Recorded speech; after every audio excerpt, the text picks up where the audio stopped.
Okay, back again to talk about endocarditis and Kawasaki disease.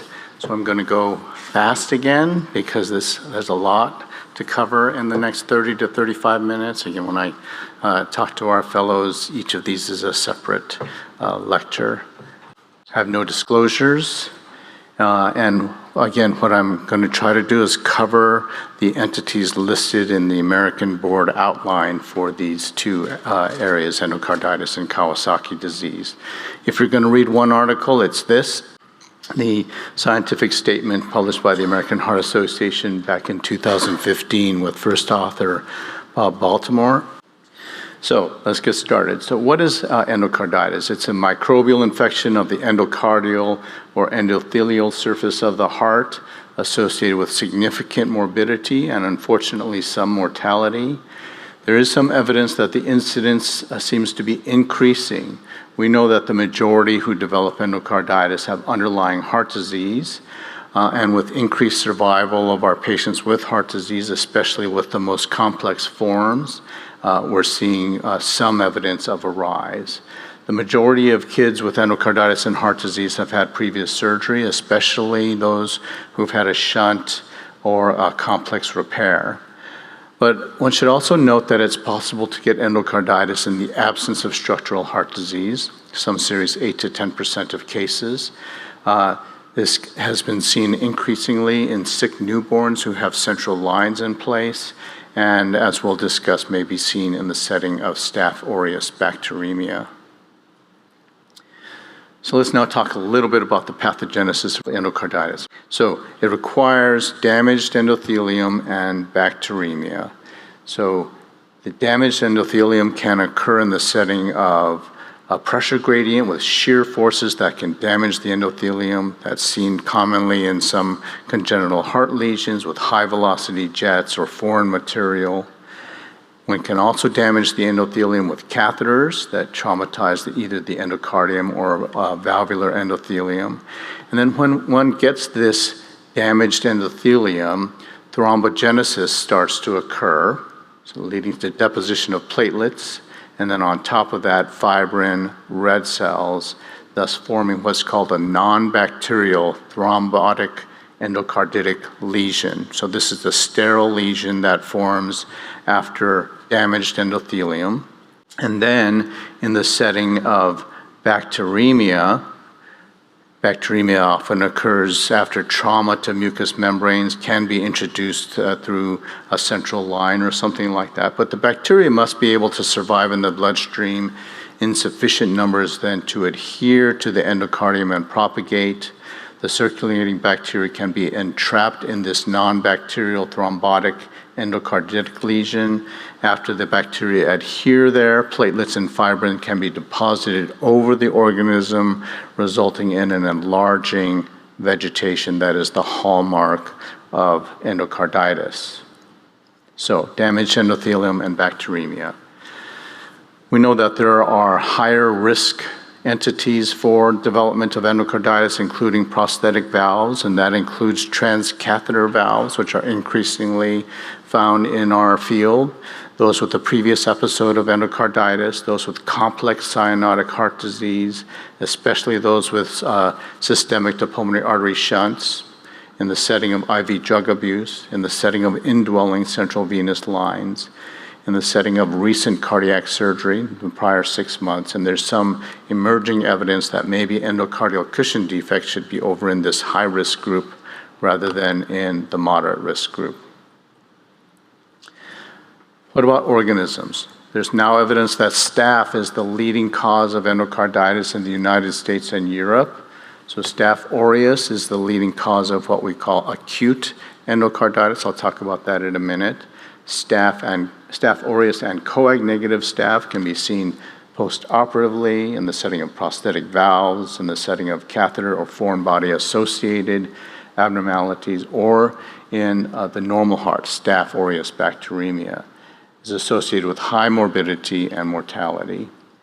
Viridans group strep is the most common agent in developing countries. And then other gram-positive cocci can cause endocarditis as well. Gram-negatives are less common, but if one sees a gram-negative, specifically the HASIC type organisms, that would be most commonly seen in immunocompromised or newborns. One can see fungal endocarditis, most commonly Candida, that results in severe disease with high complications. And then it's important for you to remember culture-negative endocarditis. This is not uncommonly on the boards, with the most common cause being preceding or concomitant antibiotics prior to obtaining cultures. One can also see culture-negative endocarditis with fastidious organisms that don't grow well in vitro, or in right-sided endocarditis where the bugs are filtered out through the lungs.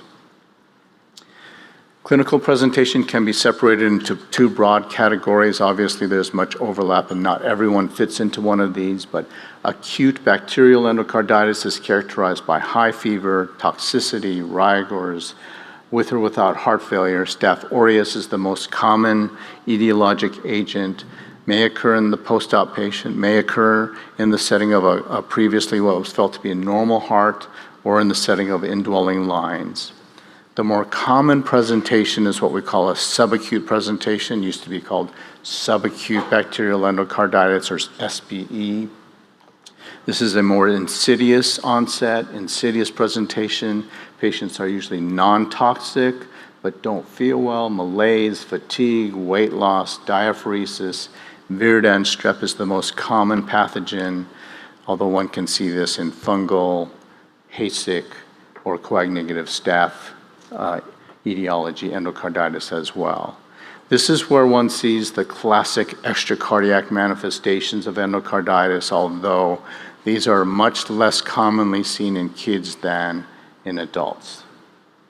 The clinical features, depend on the site of infection. If you have left-sided endocarditis with left heart failure, one can see pulmonary congestion, tachypnea, dyspnea on exertion, low cardiac output, peripheral embolization resulting in ischemia, infarction, myocardic aneurysms.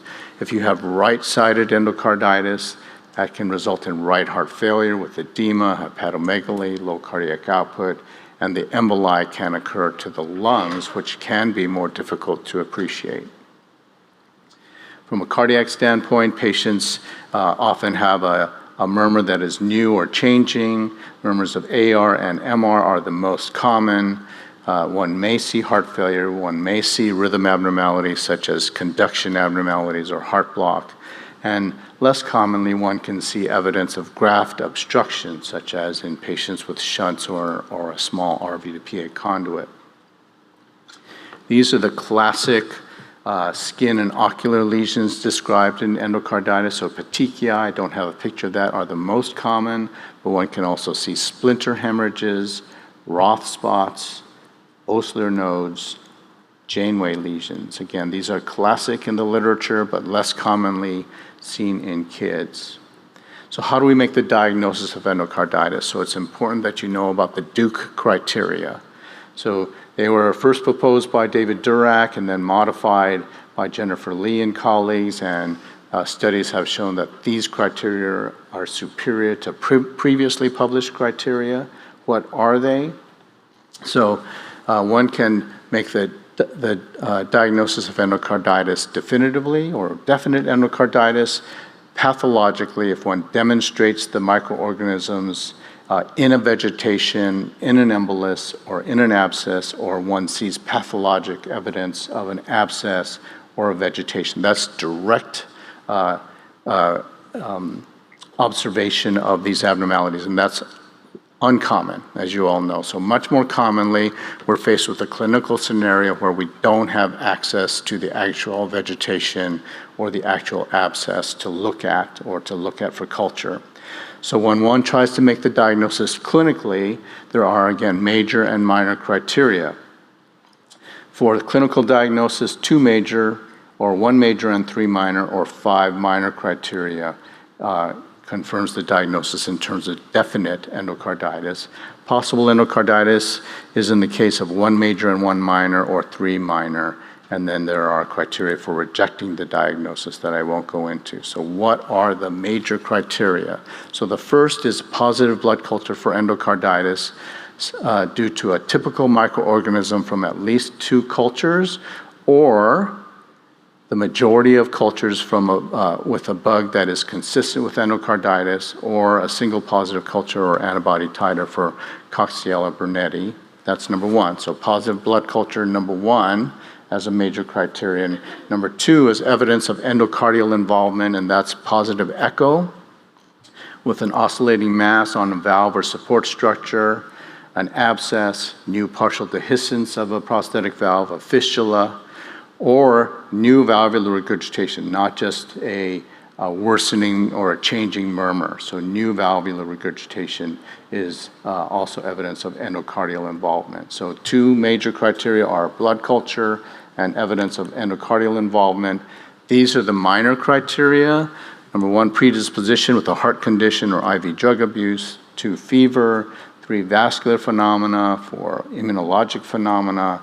And number five, microbiologic evidence, that's positive blood culture that doesn't meet the major criterion in that it's a single culture or it's a bug that isn't as likely to be definitely implicated in endocarditis.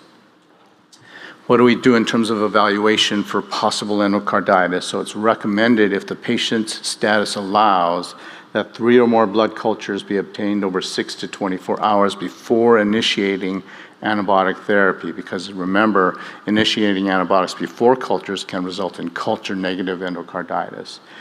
The bacteremia for endocarditis is continuous, so one does not need to wait for temperature spikes. One can get the cultures at various intervals without waiting for temperature spikes, because in endocarditis, the bacteremia is continuous.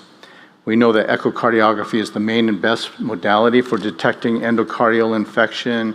Remember that echo findings are part of the Duke criteria. They can determine the site of infection, the extent of valvular damage, and allow serial assessment of valve and ventricular function.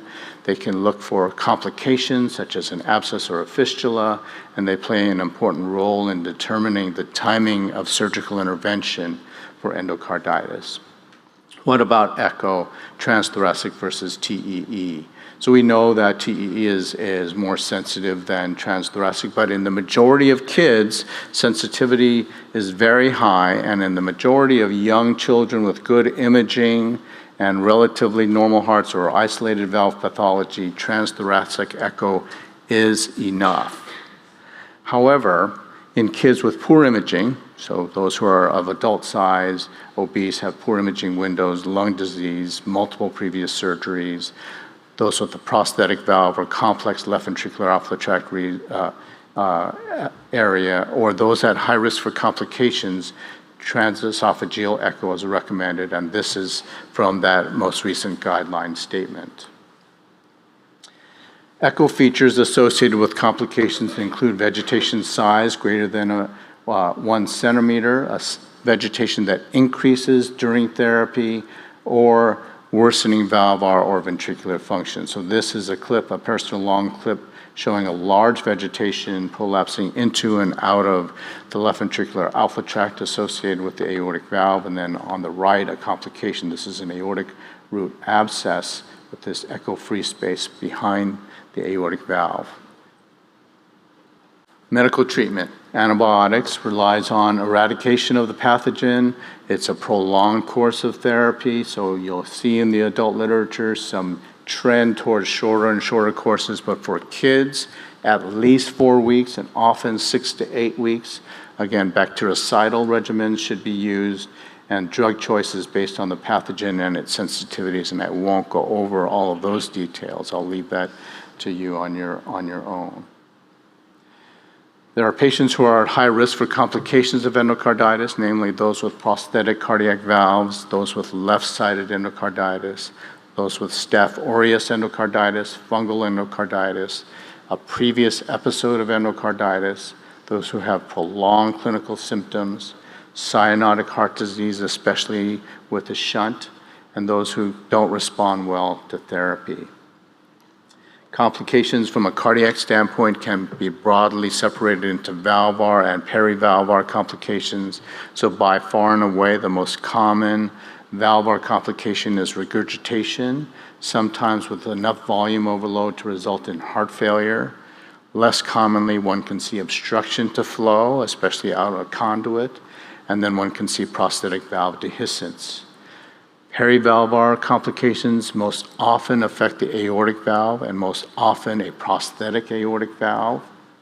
They include extension to perivalvular tissues resulting in a perivalvular abscess, heart block, and intracardiac fistula. Extracardiac complications can also occur, with the most common being embolization, seen in up to a third of cases, most commonly in the first 2 weeks of therapy, highest with left-sided involvement and large vegetations, with the most common sites for embolization, the brain and the spleen. There is a higher association with some pathogens as well. Unfortunately, there is still mortality associated with endocarditis, ranging in 5 to 10% in most recent series. Risk factors include underlying heart disease, vegetation size greater than 20 millimeters, age less than 1 year, concomitant heart failure, and Staph aureus as a causative organism. So when should one proceed to surgery? So these are class 1 indications. So early surgery, and that means during the hospitalization, before completion of a full course of antibiotics, is indicated for endocarditis with valve dysfunction enough to result in heart failure. Endocarditis complicated by heart block, an abscess, or a fistula, or a penetrating lesion. Left-sided endocarditis caused by staph or fungus. Evidence of persistent infection despite appropriate antibiotics. Surgery is also recommended for relapsing prosthetic valve endocarditis and for documented infection of a device or leads. Complete removal of the pacemaker or defibrillator system is recommended. So those are class 1 indications for surgery. Class 2A indications where it is reasonable to proceed with surgery are for patients who have recurrent emboli with persistent vegetations, those who have endocarditis caused by Staph aureus or fungi on the valve. It's considered reasonable to remove the entire pacemaker and defibrillator system. And then for those undergoing valve surgery for endocarditis, it's reasonable to remove the pacemaker or defibrillator system.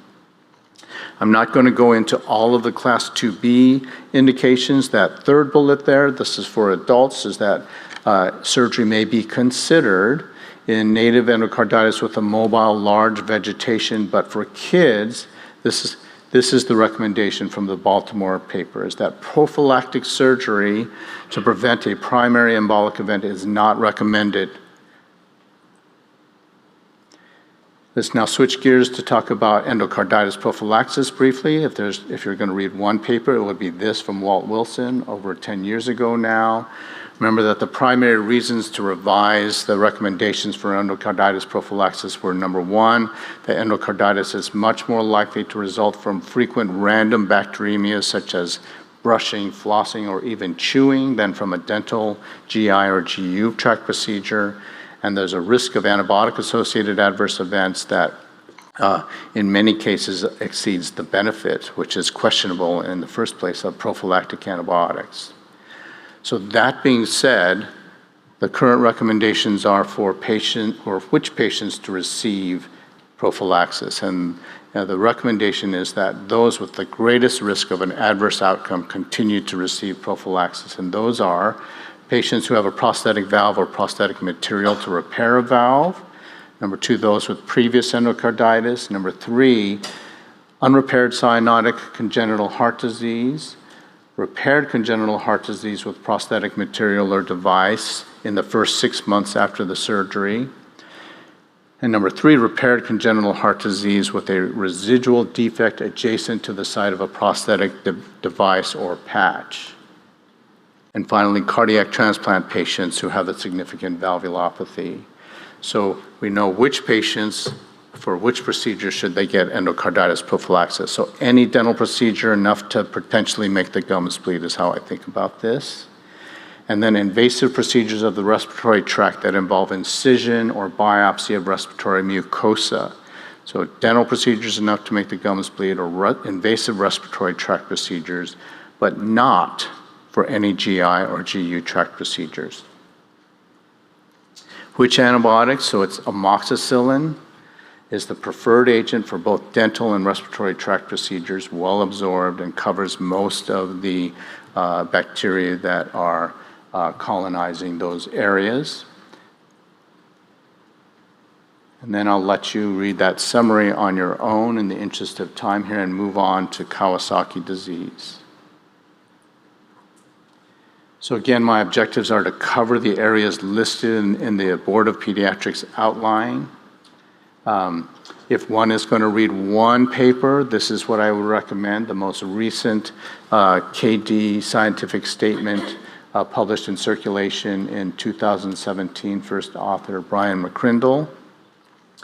So as a matter of background, remember, KD is an acute self-limiting systemic vasculitis of unknown etiology occurring mostly in infants and young children.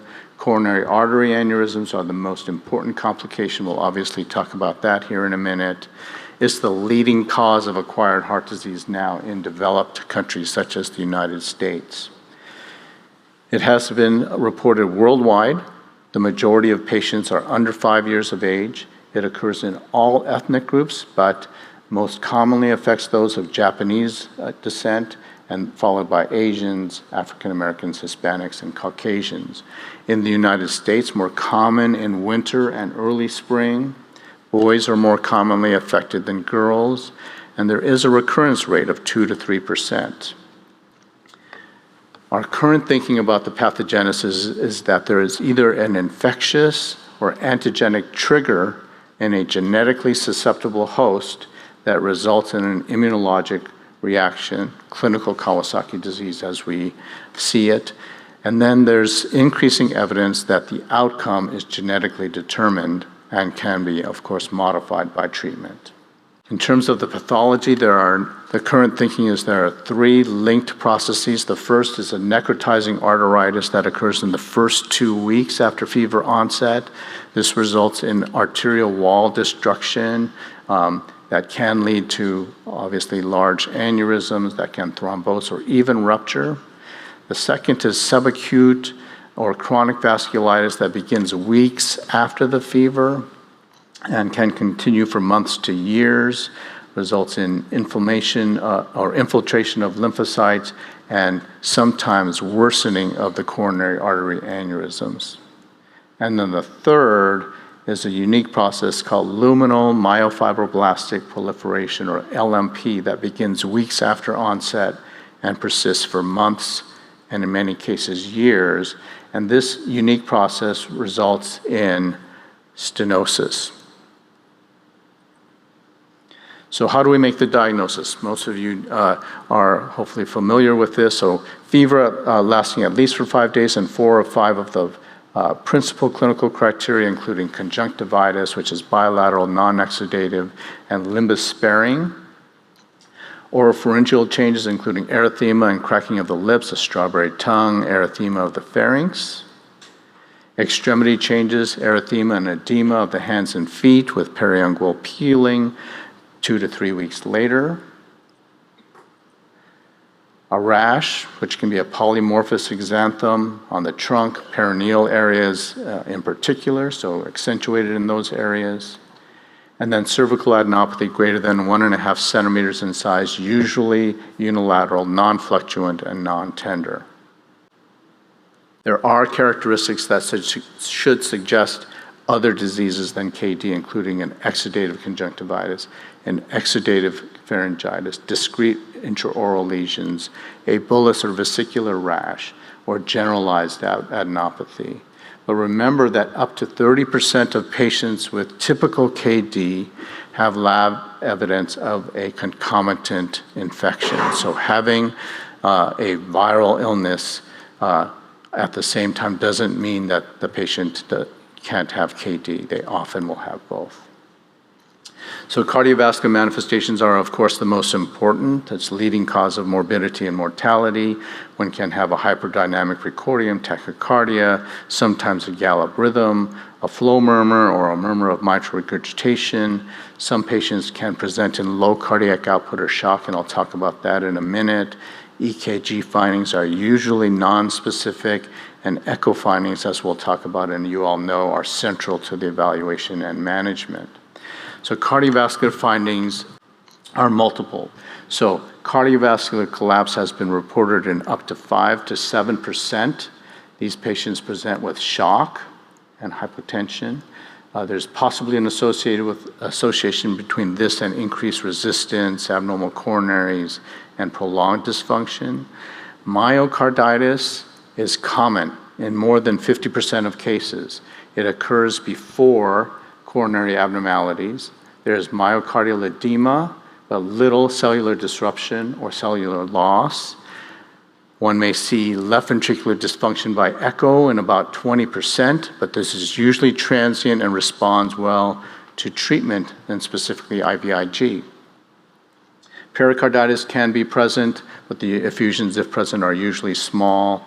Mitral regurgitation can be seen in up to 25%, but usually resolves and does not persist. AR in only 1%, and aortic root dilation in 10%. So broad spectrum of cardiac findings, but of course the most important abnormality is related to the coronary arteries, which are responsible for the major morbidity and mortality. So remember, in the days before IVIG, about 25% of patients with KD would develop aneurysms. This has dropped to between 4 and 5% with IVIG.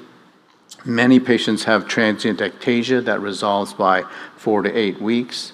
What we worry about the most are those with large or giant aneurysms that have the potential for thrombotic occlusion, stenosis, or even rupture.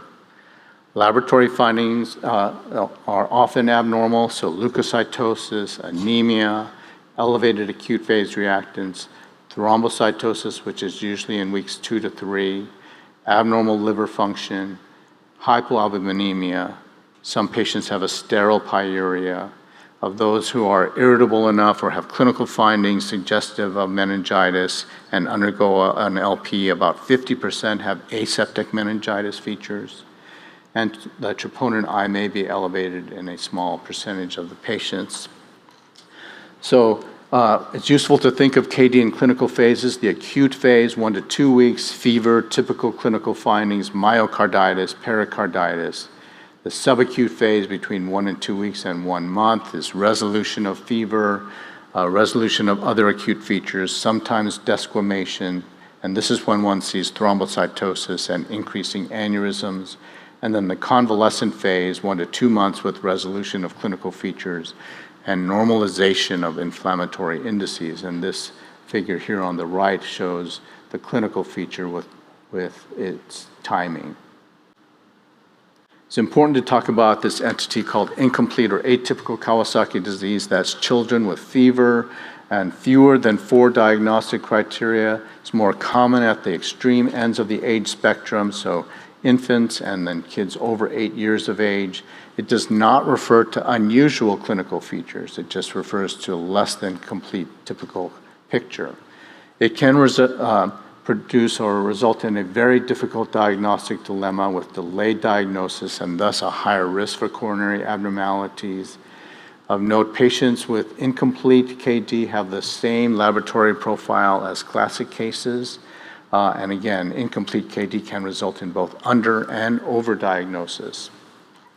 So which patients should we be evaluating for incomplete KD? So it's children with at least 5 days of fever and 2 or 3 compatible clinical criteria, or infants with over 7 days of fever and no other explanation. So if one sees patients like this, one should assess acute phase reactants first. If the SED rate and or CRP are elevated, then one then looks at laboratory features and an echocardiogram. If one has 3 or more of these lab findings abnormal or a positive echo, then one should go ahead and treat. Okay? So incomplete KD, 2 or 3 features, 5 days of fever, assess acute phase reactants. If elevated, then assess labs and an echo. If either 3 or more of the labs are abnormal or the echo is positive, and this is coronary dilation, coronary aneurysm, or three or more of these features, then the echo is positive. So if either of those is the case, then one should go ahead and treat as though this is incomplete KD. It's important to remember that patients less than 6 months of age are really at high risk. They have the highest incidence of coronary aneurysms. They often present with an incomplete or atypical picture.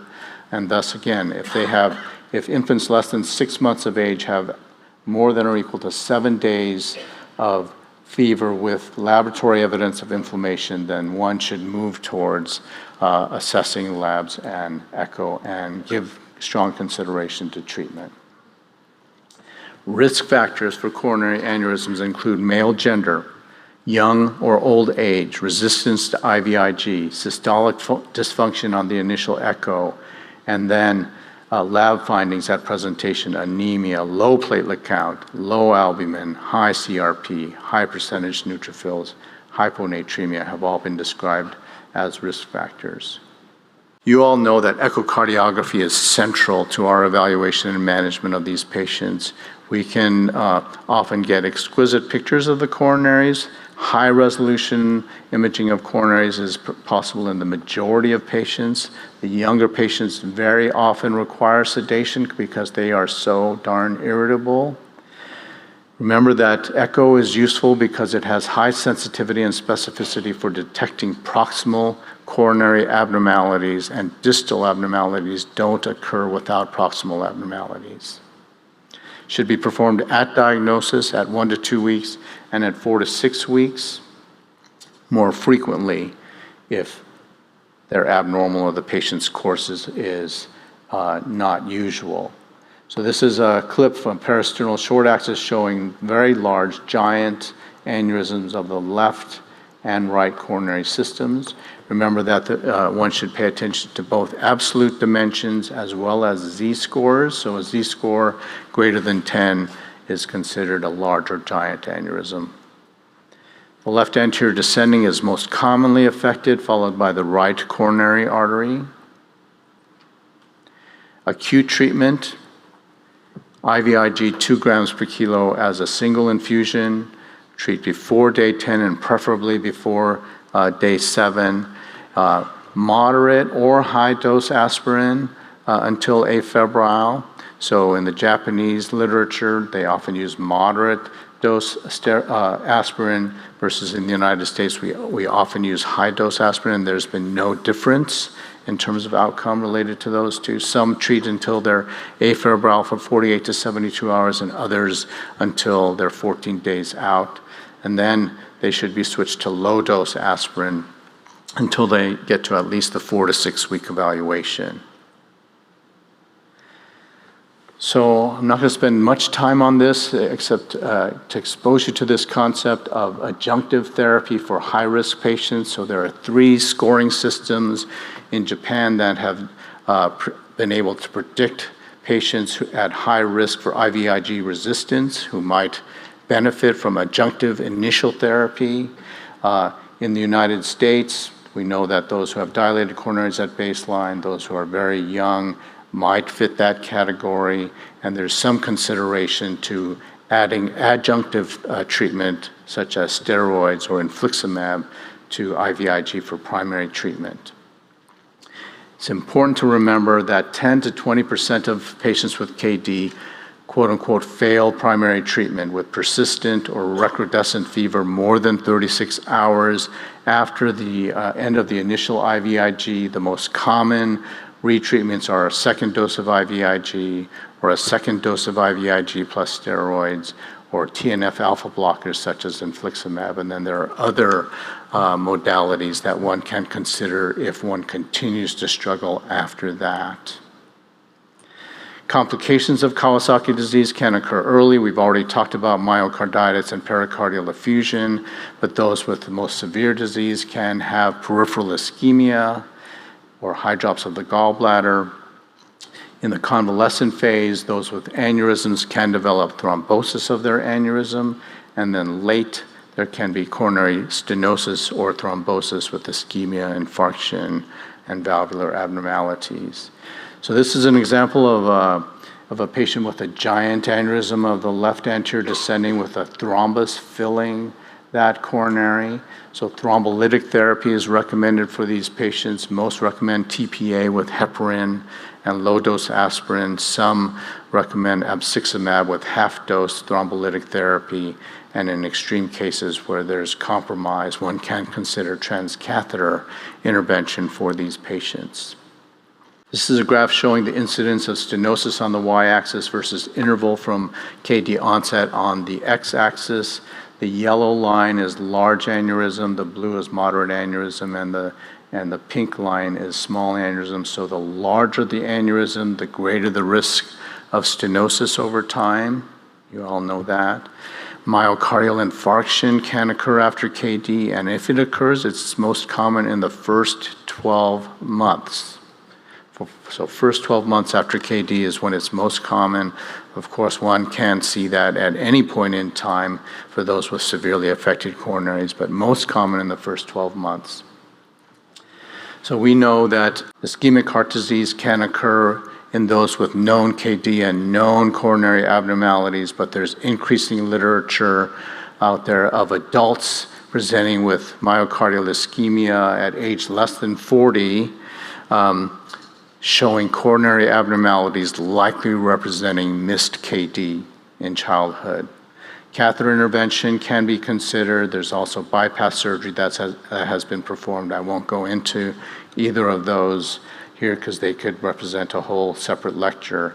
And then for those who have end-stage ischemic heart disease, transplant has been performed. Let's now shift gears to long-term follow-up. So in the prior version of the guidelines, long-term follow-up was classified by the degree of coronary involvement at presentation.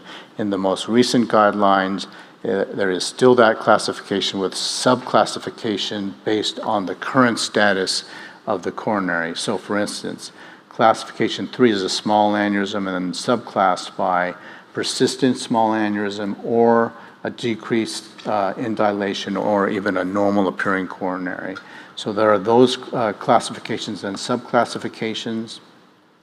There are additional clinical features that I'll let you review on your own.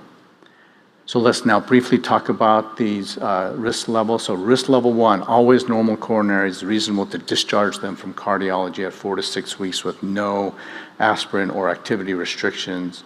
Risk level 2 is transient ectasia, the same except if they have persistent dilation, one should consider following them up at a year.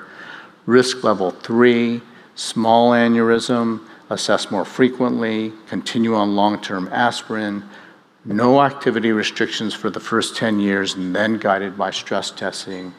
And then it's recommended that one consider assessing them for inducible myocardial ischemia every 2 to 3 years. Risk level 4 is a medium aneurysm. Again, more frequent follow-up, assess for myocardial ischemia every 1 to 3 years, at least aspirin for all, and one can consider an additional antiplatelet agent such as clopidogrel depending on what they have. And then risk level 5 is large or giant aneurysms. Again, more frequent assessment of inducible myocardial ischemia, and then as Amy said, antithrombotic therapy, aspirin for all, and then in addition, warfarin or low molecular weight heparin.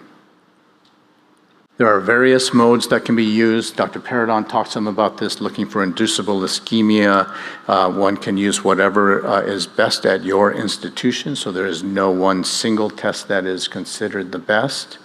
When one sees these patients back, it's important to focus on preventive care, so avoiding smoking, substance abuse, paying attention to other cardiac risk factors. And I will leave the summary for you to consider on your own, and we'll talk about, I think, questions in a little bit. Thank you.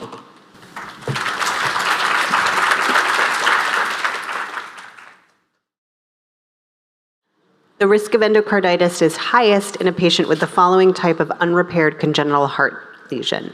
A, double aortic arch, B, pulmonary valve stenosis, C, small ventricular septal defect, D, a secundum atrial septal defect, or E, pulmonary atresia with a VSD. Choose your answer.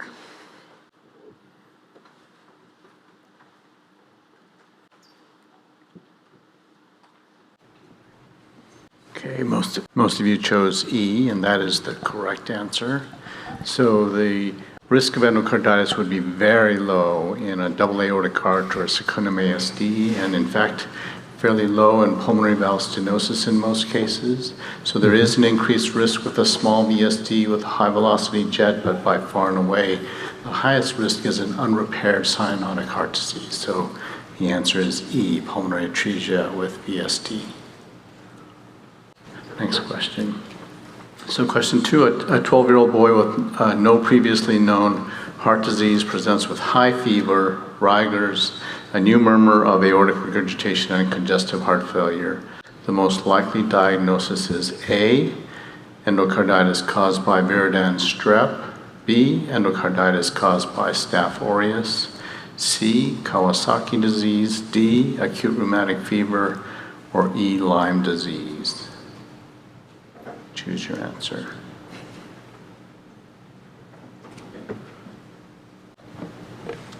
So most of you chose B, and that is the correct answer. So for A, endocarditis caused by Viridans streptococcus presents with a more subacute presentation. Remember, so malaise, fatigue, diaphoresis, sometimes weight loss, fever, but not with an acute presentation and with decompensation. KD does not usually present this way, and AR occurs in a very, very small percentage, about 1% of patients with acute KD. Rheumatic fever certainly can cause aortic regurgitation, but it doesn't present with high fever and rigors, and Lyme disease does not present in this way. From a cardiac standpoint, most often conduction abnormalities. Next question. Question 3, in the modified Duke criteria for endocarditis, the two major criteria, again making a clinical diagnosis, the two major criteria are A, positive blood cultures and evidence of endocardial involvement, B, positive blood cultures and a predisposing heart condition or history of IV drug abuse, C, positive blood cultures and immunologic phenomena such as glomerulonephritis, D, positive blood cultures and fever, or E, positive blood cultures and vascular phenomena such as emboli. Please make your choice.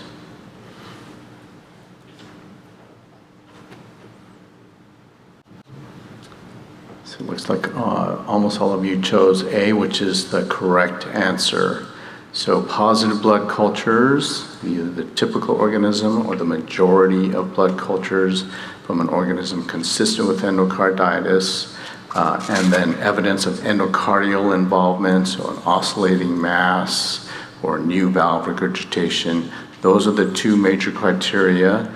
All of the other entities listed with positive blood cultures for the other choices are minor criteria. Mm-hmm. Next question. Question 4, the strongest indication for surgical intervention in infective endocarditis is A, persistent fever on the third day after initiation of antibiotics, B, associated glomerulonephritis and acute renal failure, C, development of heart failure, D, a tricuspid valve vegetation in a patient with a history of IV drug abuse, E, an 8 millimeter mobile vegetation on the aortic valve.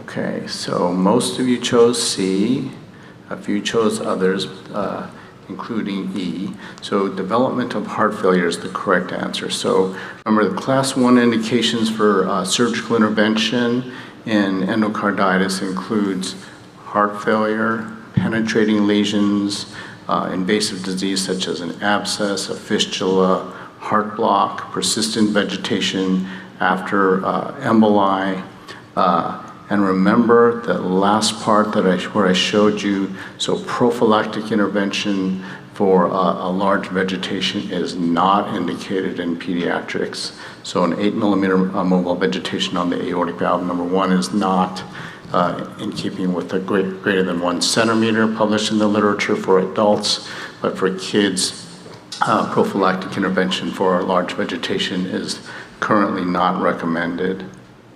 And then the others really are not indications for surgical intervention. So it's C, heart failure. Next question.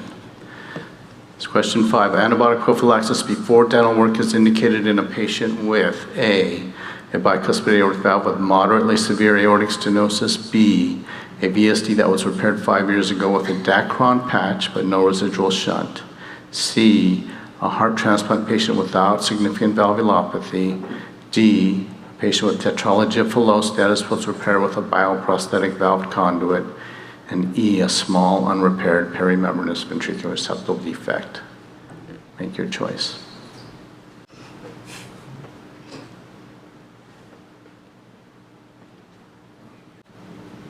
So most of you chose D, and that is the correct answer, and it's because there's a bioprosthetic valve. So having a prosthetic valve is one of the indications for continued endocarditis prophylaxis. Remember that for many entities, if not most entities, the recommendation for endocarditis prophylaxis went away. The exceptions to that are those at very high risk for an adverse outcome, and included in that would be patients who have a prosthetic valve. Okay? So that doesn't mean that a small unrepaired perimembranous VSD isn't associated with higher risk for endocarditis, but remember the majority of the evidence is that daily activities such as chewing, flossing, brushing one's teeth result in bacteremias greater than a single dental procedure. The committee made a decision to continue to recommend antibiotic prophylaxis for those at the highest risk of an adverse outcome, and that includes those with prosthetic valves. So the answer is D.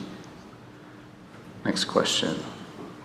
Question 6, of the following, the most common cardiac manifestation of KD in the first 5 days of illness is A, thrombosis of a coronary aneurysm, B, pericardial effusion with tamponade, C, aortic regurgitation, D, ventricular arrhythmia, or E, left ventricular dysfunction. Make your choice.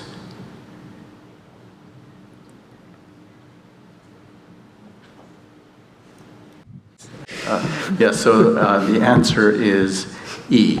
So coronary aneurysms occur usually after the first 5 days, and thrombosis of a coronary aneurysm would be in the setting of a very large or giant aneurysm. Remember, pericardial effusions can occur, but they're usually small. Aortic regurgitation occurs in a small minority, about 1% of patients with KD. And although ventricular arrhythmias can occur, they're not usual. Remember that myocarditis is near universal in most series, at least 50%, and then LV dysfunction by echo about 20%, and an early finding. Usually improves with IVIG and goes away, so it's usually transient, but nonetheless, in the first 5 days, it would be LV dysfunction, so the answer is E. Next question. So question 7, among patients with coronary aneurysms, the period of highest relative risk of myocardial infarction occurs in A, the first 10 days after KD onset, B, in the first year after KD onset, C, in adulthood, age 40 to 50 years, D, years 2 to 5 after KD onset, and E, more than 5 years after KD onset. Please make your choice.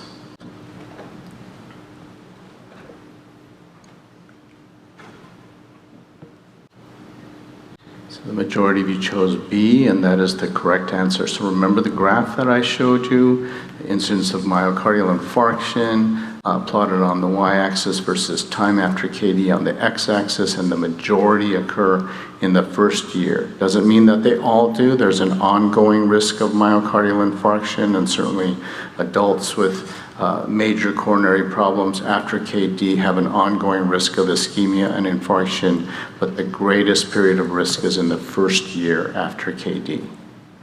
Next question. Question 8, risk factors for coronary artery aneurysms that can be noted in the first week of KD include A, age less than 6 months, B, Asian race, C, sibling with KD, D, high platelet count, E, high percent atypical lymphocytes. Make your choice.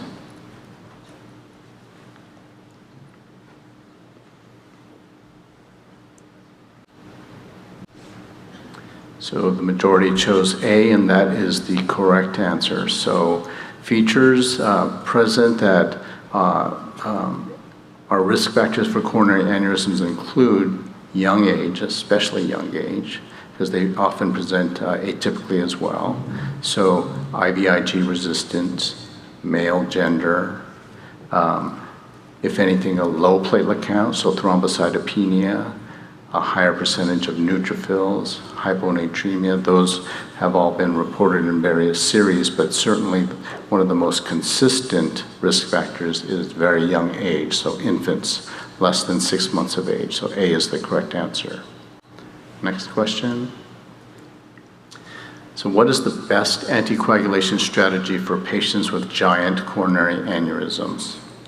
A, aspirin alone. B, aspirin plus a second antiplatelet agent such as clopidogrel. C, anticoagulation with low molecular weight heparin alone. D, antiplatelet aspirin plus either warfarin or low molecular weight heparin. And E, anticoagulation with warfarin alone. Make your choice.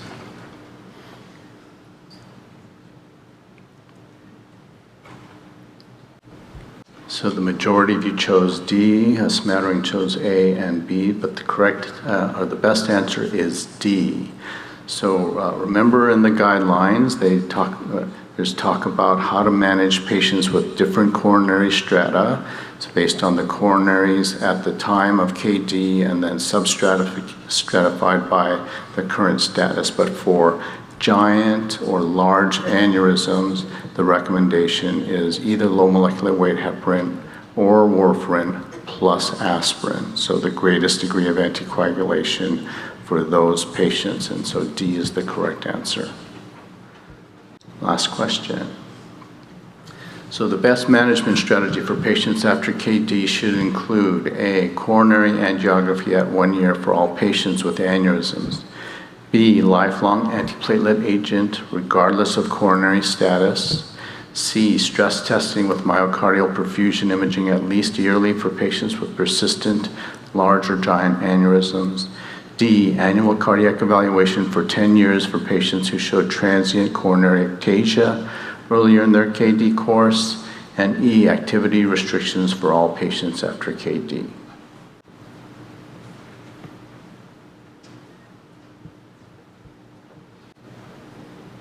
So the majority of you chose C, and that is the correct answer. So coronary angiography is not recommended for all patients with aneurysms. For those with the larger aneurysms or complex aneurysms, one may consider coronary angiography. Actually, a higher recommended way of evaluating is to look for myocardial perfusion with stress. Remember, that can be done in a number of different ways. Lifelong antiplatelet agents are only recommended for those with persistent coronary abnormalities, so those with always normal coronary arteries or those with only transient dilation do not need antiplatelet agents after 6 weeks. Annual cardiac evaluation for 10 years is not recommended for those with transient coronary ectasia. In fact, those patients, if they normalize, can be discharged from cardiology at 4 to 6 weeks. And it's important that patients with Kawasaki disease who don't have significant coronary problems be encouraged to be active rather than restricted from activity. Stress testing with myocardial perfusion is recommended at least every 6 to 12 months initially for those with giant or large aneurysms. So the correct answer here is C. And I think that's the last of my questions. So again, I wish you all a lot of luck in your board exam.